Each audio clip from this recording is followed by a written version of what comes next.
아이싱크 브레인 웨비나 시리즈 1 정량뇌파 기초과정 4차 시를 시작하겠습니다. 예전과 마찬가지로 이제 내용을 이제 쭉 설명을 드리고 나서 질문이나 토론은 나중에 이제 몰아서 같이 하도록 하고요.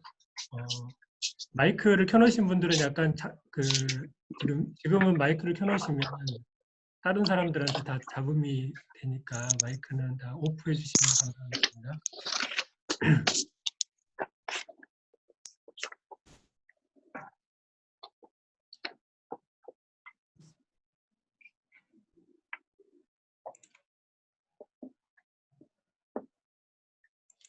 네, 지금 정량뇌파 웨비나 4차시 시작하겠습니다. 4차시는 이제 EEG 피노타입과 디지털 테라피틱스라는 주제로 이렇게 시작하겠습니다.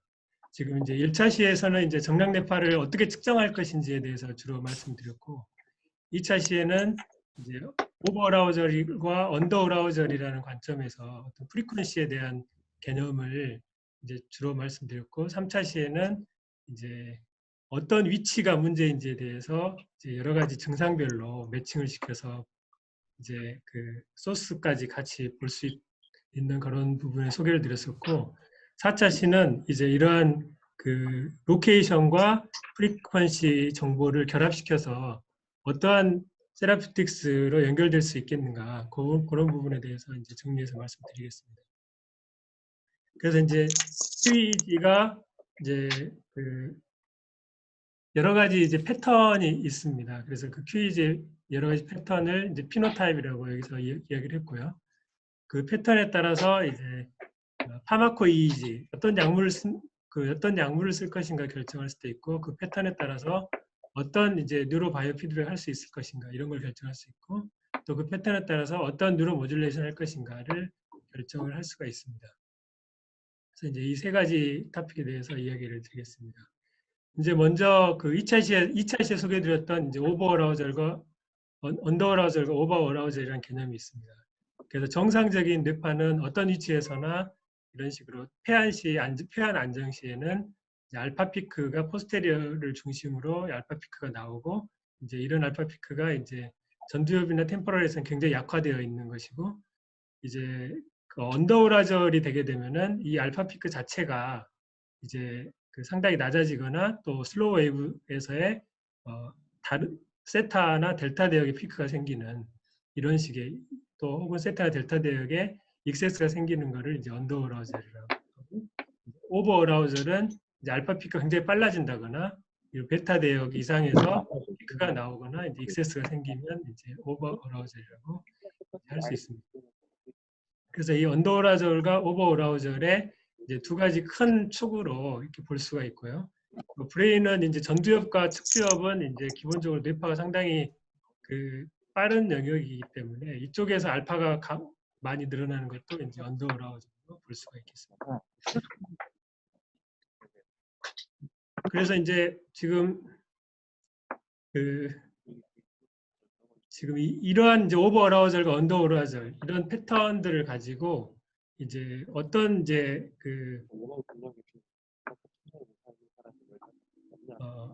어떠한 이제 서브 타입으로 어떠한 이제 파마코 EEG 어떠한 약물을 쓸 것인가를 결정을 하기 위해서 이제 최초로 이제 에모리엔 서핀이라는 분들이 최초로 이제 강의 들으실 분 여기서 들으실 분 들으세요. 네. ADHD에서 이제 전두엽의 세타가 높은 사람들은 이제 주로 스티뮬런트에 반응하고, 전두엽의 알파가 높은 사람은 주로 세로토닌에 반응한다, 이런 거에 대한 이제 최초의 연구를 했었고요.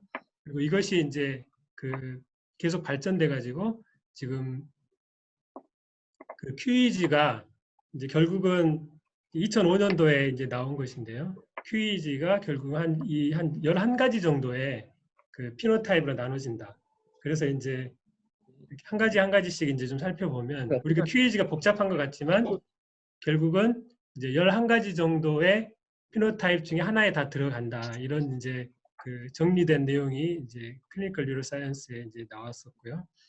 이게 이제 2005년도 나온 내용을 보면 첫 번째는 이제 diffuse slow activity라는 게 있고 diffuse하게 slow activity가 퍼져 있는 거고 이제 스티뮬런트를 적용했을 때 이제 이걸 해결할 수 있다는 것이고 그다음에 이제 포컬하게 어브노멀한 어떤 특정 위치의 에필lep틱 폼이 아닌데 포컬하게 어브노멀한 그런 패턴들이 있고 그다음에 이제 슬로우와 패스트가 믹스되어 있는 이제 이런 패턴들이 좀 있고 그리고 이제 프론탈에서 세타나 알파가 익세스한 그 프론탈에 이제 세타나 알파가 익세스한 프론탈 럽 디스터번스라는 패턴이 있는데 방금 말씀드렸듯이 이제 세타가 익세스하면 이제 스티뮬런트가 잘 반응하고 알파가 익세스하면 안티디프레센트가 반응하는 이런 이제 패턴을 보이고요. 또 이제 템포럴에서 알파는 이제 그 언더 어라우절에 해당해서 그런 부분은 이제 스티뮬런트로 이제 해결이 된다는 게 이제 이렇게 되었고요. 그리고 이제 에필lep틱 폼인 경우에는 이제 잘 아시는 거고, 그 다음에 알파가 굉장히 빨라진 경우, 12Hz 이상의 상당히 빠른 알파 이런 게 이제 문제가 되는 하나의 이제 피노타입으로 자리를 잡았고, 그 다음에 이제 스핀들링 베타, 익세스 베타, 보통 이제 전두엽 쪽이나 이제 싱글레이트 쪽에 익세시브 베타도 이제 오버 어라우절에 해당하는 거고요.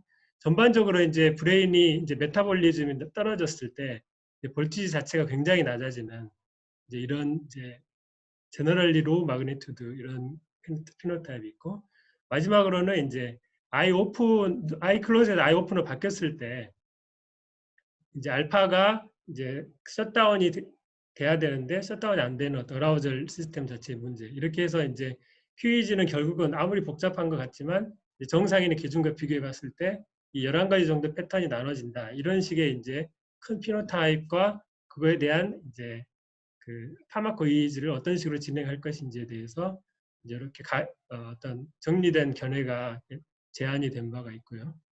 그래서 이제 사실은 이제 예를 들어서 프론탈에 슬로잉이 있다 이런 거에 대해서도 이제 근데 뭐 인지 장애가 있어도 프론탈에 슬로잉이 있을 수 있고 뭐 정서적인 문제 OCD라든지 뭐 이런 정서도 우울증이라든지 이런 문제 있을 때도 프론탈에 슬로잉이 있을 수 있고 행동 문제 ADHD는 행동 문제도 프론탈에 슬로잉이 있기 때문에 프론탈에 슬로잉이 있다고 해서 이제 어떤 질병이다 이렇게 딱 찍어서 말하기는 어렵지만 이제 그 프론탈의 슬로잉이라는 패턴 자체가 하나의 이제 그 사람의 생리적인 현재의 브레인 상태를 보여주기 때문에 거기에 따라서 여러 가지 이제 메디케이션이나 이제 뉴로테라피를 디자인할 수 있다 이런 게 이제 주요 개념이 되겠고요. 그래서 이제 결국 이제 놈하고 비교를 하게 되면 여러 가지 장애에서 이런 방금 말씀드린 11가지 패턴을 좀 더 이제 압축시켜 보면 이제 전두엽의 세타가 상당히 많은 혹은 전두엽의 알파가 많은 혹은 이제 알파 프리퀀시가 이제 굉장히 느려져 있는 경우가 알파 프리퀀시가 이제 적당한데 알파가 느려져 있는 이제 이런 프론탈 액세스도 이제 두 가지로 더 나눠서 볼 수가 있고요. 이제 베타 스핀들이 있다거나 이제 에필lep틱 폼이 있을 때 각각 이제 알파가 슬로우한 경우는 노르에피네프린, 그다음에 알파가 적당한데 프론탈 액세스가 있는 경우는 이제 세로토닌, 이제 베타가 액세스한 경우 오버 어라우절 이 세 개는 이제 언더 어라우절에 해당하고 이제 베타가 높거나 이제 에필lep틱 폼이 오버 어라우절에 해당하겠죠. 각각의 이런 식으로 정리가 될 수 있고요.